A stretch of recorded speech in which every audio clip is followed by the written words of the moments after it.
Hello, here's your health visitor again. This time I'm going to give you some tips of how to ensure that your children are safe when you're setting up a paddling pool in this warm weather. First of all, set it up on a flat surface in your garden, free from sharp objects or small rocks and sticks, and avoid areas where you've got trees hanging over the paddling pool.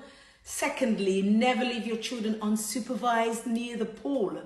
Never, even if it's for a few seconds, because the research is showing that it only takes about 30 seconds or less for your child to drown silently. So please never leave them unattended.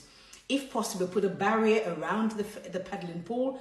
That would provide an extra protection, an extra layer of protection, ensuring that all the areas around the paddling pool is secured with a barrier at least 4 feet tall to provide extra protection around the water. Avoid drinking alcohol. Yes, it's tempting in the warm weather. Just have plain, squash with ice or water with ice. Avoid drinking alcohol, because what happens is when you drink the alcohol, it reduces your alertness and your reaction in case of an emergency. So avoid, and it impairs your vision and your judgment as well. So avoid drinking alcohol when you're outside watching the children whilst they're in the paddling pool.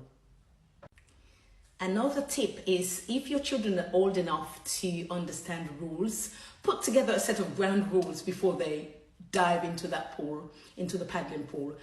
Never to dive into the pool, always to listen to instructions from an adult.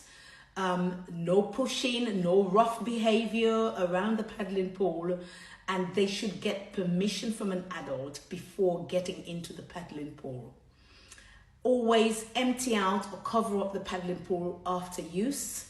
And also, last but not least, it is always good to know what to do in the case of an emergency. It is advisable for parents and carers to take a basic CPR certification course to learn basic life-saving techniques. There are several free life-saving courses that you could join online. I hope these tips are helpful, and always be aware of safety around the paddling pool when setting it up and after play.